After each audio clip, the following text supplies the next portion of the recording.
Hi and welcome to Culture Unraveled. And one of the things that we want to do in this particular video is to discuss the movie Silence. It's a movie that has always captivated us.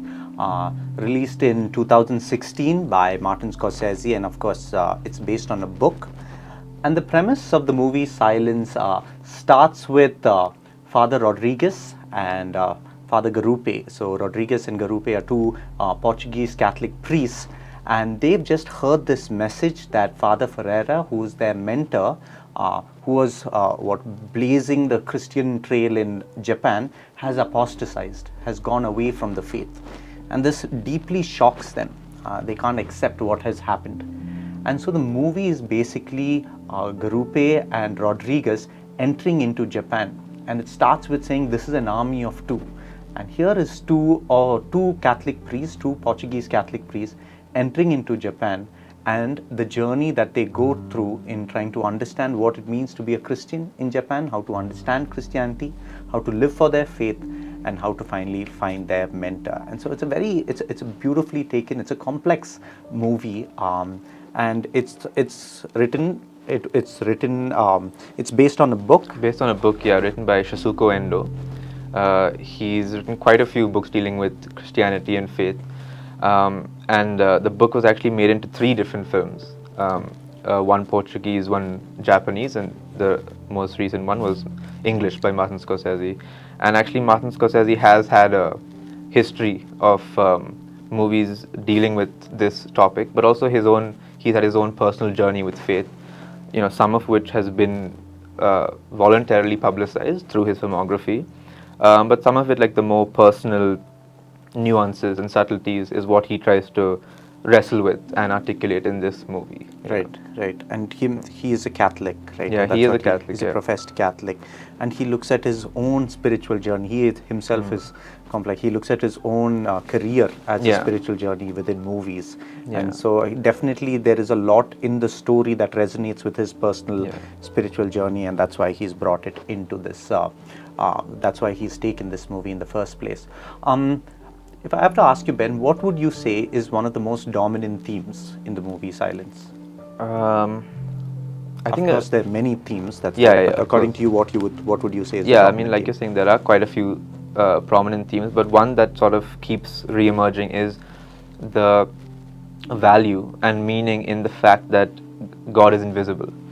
God is not seen, especially for these Japanese people, because actually there's a novelist, a screenwriter, Greg Hurwitz, who talks about this. The fact that God is invisible sort of provides a necessity and deeper meaning of faith, because if God is visible, there's no necessity of faith, and the profundity of your faith increases a lot when you can't see God, and a lot of it is to do with your personal relationship with God. It's a very sort of intuitive thing, and that's something that is sort of exercised throughout this movie a lot, that even though you can't see God, it requires a certain level of faith and an integrity of faith that so many of the Japanese and the priests have in this movie. Exactly. A major question that people ask is, about the hiddenness of God, and it's a huge philosophical question. Why is God hidden? If God is there, why can't He just show Himself? Why can't He just reveal Himself? But and you see that coming out in the movie. Rodriguez is constantly asking this question: God, where are you? Why aren't you here? Especially when the Japanese people are suffering. Why aren't you here? Why aren't you revealing yourself or showing yourself? But as you're saying, God cannot be authoritarian in that way. If God were to show Himself, you have to believe. You have no choice. Exactly. And the way in which God works in our lives is to give us that free choice to follow Him. Okay, despite the pressure and the forces that come its way. Connected to that, I thought a major theme in the movie is that God does speak, God reveals Himself, but He reveals when the time is right. And that's what comes out in the movie. In the movie, audibly, there are only twice that God speaks. One is right before Rodriguez is about to step on the fumier. Okay, that's when he hears the voice of Christ. Throughout, in the entire movie, there is this whole monologue that is happening in his mind, and at that point in time, suddenly you hear God's voice speaking to him. And a major theme that comes out, or the the meaning of that is God speaks when the person is ready to accept it. Yeah. That voice could have come before Rodriguez entered Japan or somewhere in between Japan, but Rodriguez would not have been capable of understanding that message, what that message is. It's only when he goes through life, he has those experiences, and then at that point God speaks and he's ready to receive that message. Actually, there are quite a few examples of that throughout the movie. At least two that I can think of is, one is when Father Rodriguez is walking with Kichichiro in the forest, and they end up at a stream because he wants to drink water, and he's sort of at the end of his energy, and he's looking in the stream and he can see his own reflection, and he sort of sees all his own struggle and all of the sacrifice and pain that he's been through, and his reflection sort of hazes into the reflection of Jesus Christ. And he sees of Jesus suffering. Or Jesus suffering, with the crown of thorns. With the crown of thorns, And he sees that in the reflection, and he sort of goes hysterical. He starts laughing. He can't fathom what he's just seen, and he becomes hysterical because he's kind of affirmed that he's affirmed that God is there with him. Yeah, he's affirmed that he's not alone, especially in his suffering. Right. And it's the timing of it is what is significant, because, like you're saying, it's at the right time that he receives, God speaks, and it's just after he sees this reflection is when he's captured, and Kichichiro sort of sells him out, and that's when, just before that is when God sort of gives him enough to take him that way, where it's like, I am with you, even in this suffering and what you're going to go through, I am suffering with you. And again, another example actually is when Father Rodriguez and Father Ferreira meet for the first time, and that's when they sort of have this conversation, which is very complex but very profound, because they are both arguing their own version of the narrative that they perceive, and also they're trying to justify what they've done, where Father Ferreira is trying to justify the fact that he had to sort of give up the faith. He had no choice, and he had to adapt to the situation in Japan. And all these things that he's telling Father Rodriguez can't understand, and he can't perceive them without judging him. There's no justification for what Father Ferreira has done.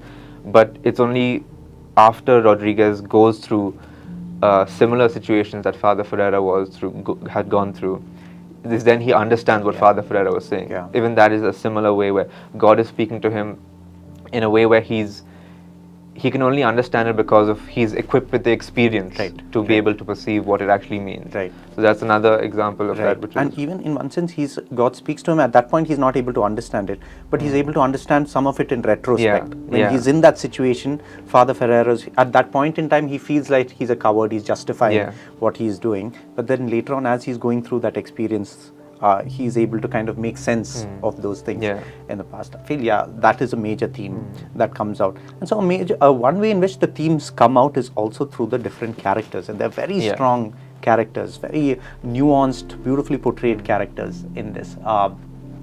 So one main character definitely is Kichichiro. What is your view on Kichichiro? How would you look at him? I think Kichichiro, in the book as well as the movie, he's almost a necessary character, where he sort of represents a majority of Christians, or any people of faith, where his struggle is so continuous and so constant, where he constantly sells out God, he gives up his faith, he betrays his integrity of his faith, and he does it so easily. But he always comes crawling back almost to confess and for God's forgiveness. And in a way, almost it would be easier for him to just give up the faith, because where Christians are persecuted in Japan, it would make so much more sense for him to just give up the faith. But he persists to keep coming back for forgiveness, which I think a lot of us can identify with when I'm watching that movie. Absolutely. It's harder to identify with some of the other characters, but Kichichiro is almost most people are watching it would identify with him and his Exactly. I struggle. think a lot of, at least honest Christians, if we are Yeah. honest to ourselves, we would identify a lot more with Cachichero. We would like to identify ourselves with Rodriguez. Yeah. Rodriguez is almost like this ideal figure who's out there, who's imitating Christ.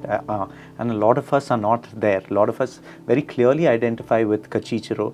And Cachichero is a person who, in one sense, takes God's grace for granted. Yeah. He knows God is there. Yeah. He knows that, you can spit at him today, but tomorrow you can go back and Yeah. Christ will receive him back. He will receive forgiveness. And so this constant sinning against God, but knowing that God will accept him. So, Yeah. and that's portrayed through the life of Cachichero. But as you said, his redeemable qualities, one Yeah. redeeming quality is that he always goes back. No matter what, he goes back, asks for forgiveness. Yeah. He does not leave the faith, though, as you said, it's easier for him to walk off. The main protagonist, Rodriguez. Yeah. Rodriguez, I feel, another representation. I think he represents the ideal, like what most Christians would aspire to be, because his ideal, his standard is Christ. So he holds himself to that standard, and that's actually a thing that happens a lot with Rodriguez, where he holds himself to a much higher standard that he requires from people below him. So that's something that sort of That comes out in like he holds that high ideal to himself, but he's a lot more gracious to the people that is there. Even when the people of the village, they have to go, and if they don't trample on Jesus's image, they will be persecuted. And they ask the priest, "What should we do?" And he says, "Trample." And Garupe cannot accept it. He just say that, but he's saying it because he loves the people. He keeps a high standard of suffering and morality for himself, but highly gracious to the people. So, and I think also through Rodriguez's character, also it's sort of told through his perspective. His internal monologue is constantly audible throughout the movie, and it's almost about his struggle with God. And so it's really valuable to see how the arc of his character, where he starts from a level of ultimate devotion, and through all the events that he goes through, he's still at the ultimate devotion, but it's completely transformed. It's a different process. It looks different. But in the end, he says, "Everything I have done speaks of you." So even at the end, as difficult as it is for us to grasp, he still held that imitation of Christ, though it looked very different than what it was in the beginning. That's there. And in one sense, he is the perfect imitation of Christ. There are a lot of parallels, and the author and director have brought that out. He suffers for the people. He's also held in a trial, unfairly held in a trial, where he has to defend himself. You know? So there's a lot of parallelism between his life and the life of Christ. So he is the imitation of Christ in this particular scenario. Garupe, I feel, is in one sense the perfect companion to Rodriguez. If Rodriguez is the ideal, Garupe, I would say, is in one sense very close to that ideal. But a difference between Rodriguez and Garupe is that Rodriguez holds that high ideal for himself, and he's merciful to his congregation. He's merciful to his laity. Whereas Garupe is more caught up in the religiosity of it, the whole high religiosity, that he gets frustrated when the people do not have the right theology, does not have the right view of the afterlife. It's very black and white for him. It's very black and white. The world is very black and white for him. Whereas for Rodriguez, he's able to see those nuances, which makes him that perfect ideal character. But in one sense, the developmental arc in Garupe is that ultimately he dies for the people. He goes and he dies saving the people. Despite all his high moral standards, he's going out there. He dies as a martyr, pretty much. He dies as a martyr. He dies as a martyr, saving them. And finally, Father Ferreira. Father Ferreira, I feel he almost represents the transformation of the ideal, the willingness to adapt, because he must have started the same way that Father Rodriguez started when he came to Japan. And actually he did. He explains that he did. But he sort of represents the death of the ego when it comes to Christianity, this letting go of this sort of spiritual narcissism. Because Rodriguez and Garupe also, to an extent, they do hold themselves to a high standard, but it's almost as if it comes from their own willingness to be like Christ. It is a spiritual narcissism in a way, and they Father Ferreira, when he talks to Father Rodriguez about it, he sort of talks about how you have to acclimatize to this new surroundings where Christianity is not well received here. Right. You know, he says it's like a swamp where it just sinks into the ground and it can never be retrieved.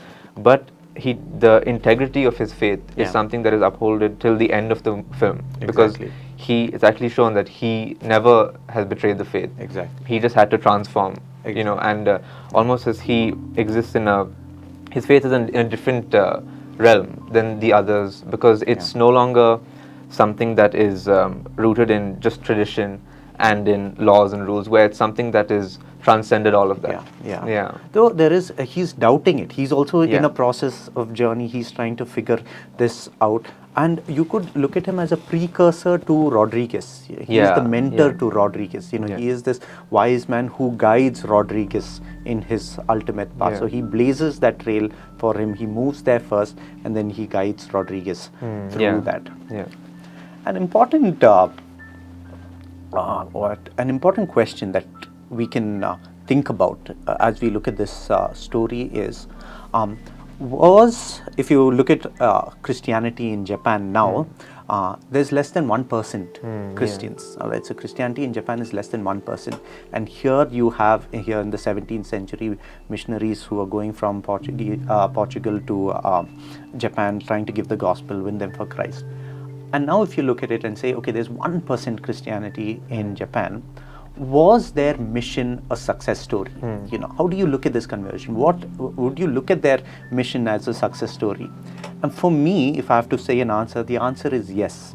I do feel that it is a success story, because, and here's why I feel that it is success, because the complexity of trying to understand this issue of complexity of trying to understand Christianity in another land and Christianity in missions. Now, it's very easy for us to look at it like how Garupe would, very black and white. You know? The Japanese people are the villain, and Rodriguez is the hero, and Rodriguez and Garupe are the hero. So here's the villain, here's the hero. But even in the movie, they very clearly nuance that. When the Inquisitor comes and he explains to Rodriguez, the Inquisitor and the other person who is there, part of the Inquisition, they know Christianity well. They know Catholicism well. They've grown up, so there's very clearly they understand Catholicism. And then he gives the example of the king with 4 concubines.